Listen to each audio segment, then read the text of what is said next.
Hello everyone.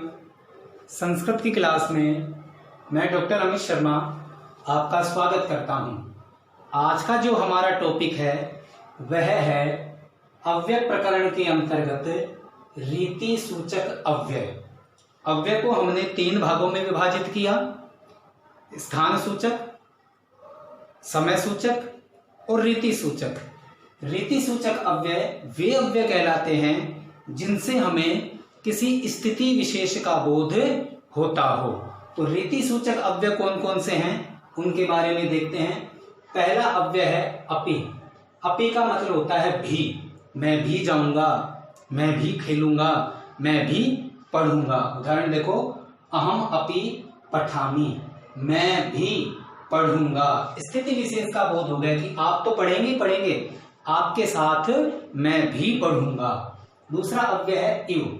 इव का मतलब होता है तरह। ये इव मैंने आपको कर्मधारय समास पढ़ाया था, उसका एक भेद पढ़ाया था उपमान उपमेय वाला, उसमें भी बताया था। इव का प्रयोग हमेशा उपमान के बाद होता है, अर्थात कोई विशेषता आएगी, कोई तुलनार्थक शब्द आएगा, उसके बाद इव का प्रयोग होता है। इव का मतलब होता है तरह। उदाहरण देखो, तस्य मुखम कमलम इव अस्ति, उसका मुख कमल की तरह है। अब जो कमल शब्द आया है ये एक उपमान है।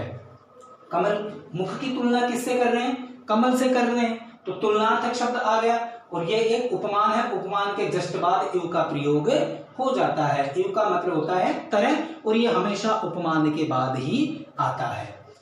तीसरा अव्यय है सहसा। सहसा का मतलब होता है अचानक, बिना विचार किए, सडनली। ठीक है। सहसा विदधीत न क्रियाम। सहसा यानी अचानक, विदधीत यानी संपादित करना, न यानी नहीं, क्रियाम यानी कार्य। कोई भी कार्य हमें अचानक से बिना सोचे विचारे नहीं करना चाहिए। सहसा का मतलब होता है अचानक। उच्चैहि। उच्चई का मतलब होता है उन्नत, ऊंचा या फिर जोर से। 2 अर्थ लिए जाते हैं, एक तो अर्थ ऊंचा भी लिया जाता है और एक अर्थ जोर से भी लिया जाता है। वाक्य में प्रयोग कैसे करेंगे? गायकः उच्चै गायति। कोई गायक है, वो जब गाना गाएगा तो जोर से गाएगा, वहां पर हम क्या करेंगे? उच्चै शब्द का प्रयोग करेंगे। गायकः उच्चै गायति। दूसरा उदाहरण देखो, उच्चैः पर्वताः सन्ति। अब पर्वत तो जोर से होंगे नहीं, पर्वत तो क्या होंगे? ऊंचे होंगे, उन्नत होंगे।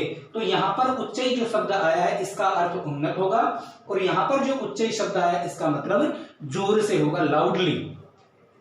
नेक्स्ट अव्यय है नूनम। नूनम का मतलब होता है निश्चय ही। निश्चय ही मैं ये काम करूंगा, निश्चय ही मैं अव्ययों को याद करूंगा। निश्चय ही। नूनम से पठति। निश्चय ही वह पढ़ता है। नेक्स्ट है माँ। माँ का मतलब होता है मत, मना करना, अवॉइड करना। पापे रतिम मा करो। पाप में रति मत करो। नेक्स्ट है यथा तथा। ये एक जोड़े में आता है, जैसा तैसा। यथा राजा तथा प्रजा। जैसी राजा वैसी प्रजा। जैसा राजा होगा वैसी ही प्रजा होगी। विना। विना का मतलब होता है बिना यानी अभाव। जलम बिना जीवनम नास्ति। जल के बिना जीवन नहीं है। वृथा। वृथा का मतलब होता है बेकार, व्यर्थ, बेकार करना। परिश्रमम बिना जीवनम वृथा। परिश्रम के बिना जीवन बेकार है। वृथा यानी बेकार। परिश्रम ही नहीं करेंगे तो हमारा जीवन बेकार है। यावत तावत। जितना उतना। यावत का मतलब होता है जितना और तावत का मतलब होता है उतना। यावत दत्तम तावत भुक्तम। जितना उसने मुझे दिया, तावत उतना मैंने भुक्तम खा लिया। किम क्या। किम का मतलब होता है क्या यानी और या फिर कैसा। से किम खादती। वह क्या खाता है। से किम सखायो साधु ने शास्ति। वह कैसा मित्र जो अच्छी प्रकार से हमें अनुशासित नहीं करता है। तो यहाँ क्या अर्थ आया है और यहाँ कैसा अर्थ आया है। यत यानी क्योंकि या कि।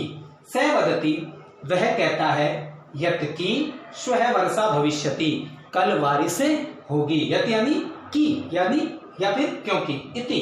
इति के 2 अर्थ आते हैं। एक तो आता है समाप्त अर्थ और एक आता है ऐसा। इति प्रथमोध्यायः। जब पहला चैप्टर खत्म हो जाए, पहला अध्याय खत्म हो जाए तो हम बोलते हैं इति प्रथमोध्याय, अर्थात पहला अध्याय खत्म हो गया। या फिर सुरेशः इति, सुरेश ऐसा मेरा नाम है, तो इति का अर्थ ऐसा भी होता है और इति का अर्थ समाप्त भी होता है। ये थे आपके रीति सूचक अव्यय जिनसे हमें स्थिति विशेष का बोध हो रहा था।